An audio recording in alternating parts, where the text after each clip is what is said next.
Students, आज हम समझेंगे कि एनर्जी क्या होती है। यानी हम यूज इस तरह से समझ सकते हैं कि अगर फर्ज करें एक ऑब्जेक्ट को जो कि रेस्ट पोजीशन पे है, इससे अगर हमें मूव कराना हो तो अगर हमें एनर्जी होगी तो हम इसे मूव करा सकते हैं। यानी हम सिंपल वर्ड्स में ये कह सकते हैं कि किसी बॉडी में एनर्जी जो है वो क्या, इस सलाहियत का नाम है कि वो वर्क कर सके। यानी इसको मैं यूं कह सकता हूं कि एबिलिटी, ठीक है, एबिलिटी ऑफ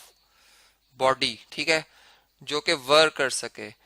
तो अब वर्क क्या होता है ये बात आप जानते हैं कि वर्क बेसिकली फिजिक्स में हम ये कहते हैं कि हम एक बॉडी पे फोर्स लगाते हैं। फर्ज करें मैं राइट साइड पे इस बॉडी पे फोर्स लगा रहा हूँ और ये बॉडी उसी डायरेक्शन में कुछ डिस्प्लेसमेंट कवर कर ले, यानी खास डायरेक्शन में डिस्टेंस कवर कर ले। फर्ज करें 2 मीटर का इसने, इस बॉडी ने डिस्टेंस कवर किया, तो मैं कहूंगा कि मैंने जो है इसमें एक एनर्जी ट्रांसफर की है। यानी वो एनर्जी जो कि मुझ में मौजूद थी वो अब इस ऑब्जेक्ट में ट्रांसफर हुई और इस उस एनर्जी से इस ऑब्जेक्ट ने ए पोजीशन से बी पोजीशन तक जो है ये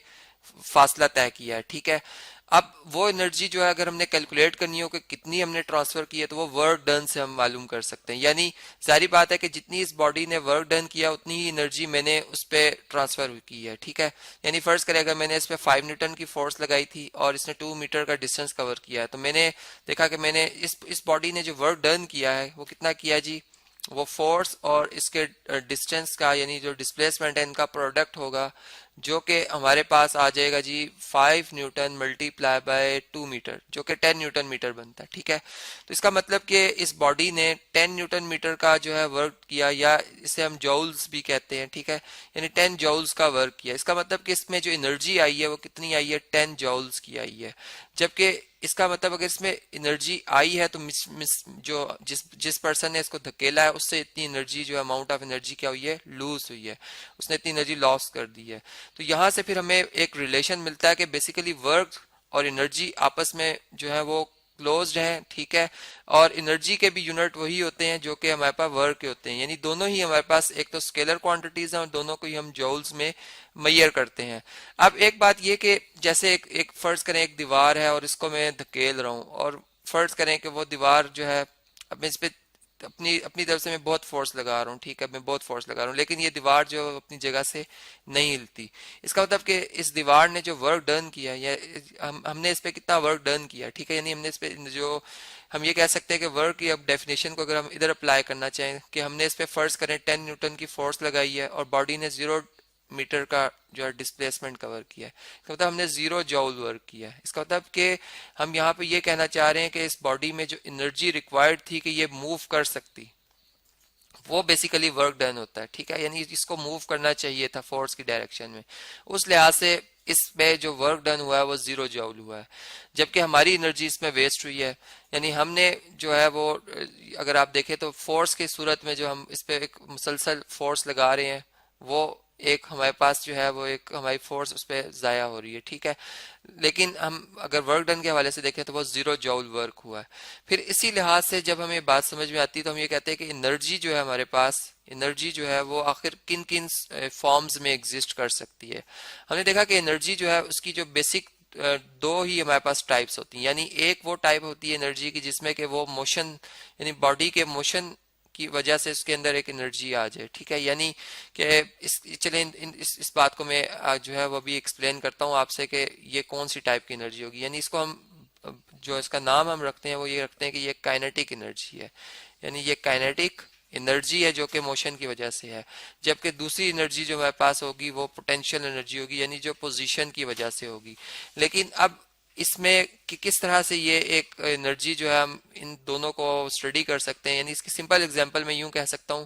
कि हमारे पास जब एक ग्लेशियर्स की एग्जांपल ली जाए, ग्लेशियर्स जो है वहां पर बर्फ जो है, यानी पानी जब बादलों से बरसा और यहाँ पर बर्फ की सूरत में इकट्ठा हो गया, ठीक है। अब सूरज की रोशनी जब इस पे पड़ती है और वो इसमें एक एनर्जी यानी ट्रांसफर करती है। अब वो एनर्जी जब ट्रांसफर होती है तो ये जो पार्टिकल्स हैं ये चूंकि एक हाइट पर है, यानी इनमें एक पोटेंशियल एनर्जी है, ये अपनी पोजीशन की वजह से एनर्जी है, और वो ग्रेविटी की वजह, जमीन की ग्रेविटी इन पे असर करेगी, यानी न्यूटन लॉ ऑफ अगर हम जो है ग्रेविटेशन लगाएं कि चूंकि अर्थ इस दूसरे ऑब्जेक्ट को अट्रैक्ट कर रही हो, जब ये मोशन में आएगा यानी जब ये इसकी डेंसिटी कम होगी, वाटर बनेगा, तो ये जमीन की तरफ मूव करता हुआ आएगा, यानी पोटेंशियल एनर्जी की वजह से वर्क डन करेगा। जब ग्राउंड पे आएगा तो इसमें फिर वो जो एनर्जी जो नहीं वाटर मालिक्यूल जो मूव कर रहे होते हैं, एक नदी में जो हमें नजर आता है, एक नाले में जो वाटर मूव करता हुआ नजर आता है, वो अपनी काइनेटिक एनर्जी से मूव कर रहे होते हैं, जो कि उतनी ही होती है उसकी अमाउंट जितनी की पोटेंशियल एनर्जी उनके अंदर पहले से मौजूद थी। तो ये बात हमें ऐसा से भी समझ में आती है कि काइनेटिक और पोटेंशियल एनर्जी जो है वो किस तरह से आपस में रिलेट करते हैं, जिनके ऊपर मैं थॉरली आपसे डिस्कस करूंगा, यानी इनकी पूरी डेरिवेशन पर हम बात करेंगे। फिर हमने देखा कि हमारे पास जो एनर्जी है इसकी जो और भी यानी जो नेचुरल फिनोमिना से हमें बातें नजर आती हैं वो हमारे सामने एग्जिस्ट करती है। जैसे कि हम अगर सूरज की रोशनी में हम जब खड़े होते हैं, ठीक है, तो हम महसूस करते हैं कि हमारी बॉडी का टेम्परेचर जो है वो बढ़ता जा रहा है, यानी हमें गर्मी महसूस होती है। इसका मतलब ये कि जो सूरज की रोशनी से, सूरज की रोशनी के जरिए जो एक हीट है जिसे हम हीट कह रहे हैं, बेसिकली वो हमारी एनर्जी को चूंकि बढ़ा रही है, इस वजह से हम इसे हीट कह रहे हैं, वो ट्रांसफर हो रही है, ठीक है, यानी एक वर्क डन कर रहा है सूरज हम पर, जिससे कि हमारी जो बॉडी का टेम्परेचर है वो इंक्रीज कर रहा है, ठीक है। इसका मतलब कि हीट जो है हम सूरज से हासिल करते हैं, जिसे हम एनर्जी कहते हैं कि ये एक एनर्जी है। और फिर इससे हम यानी फिर हीट से भी आगे हम अगर देखें आम लाइफ में, तो हम कितनी ही और जो क्या कह सकते हैं, इससे मजीद हम वर्क कर रहे होते हैं, ठीक है, हीट एनर्जी से।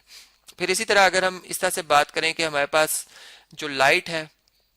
वो भी एक एनर्जी, यानी अगर सूरज की जो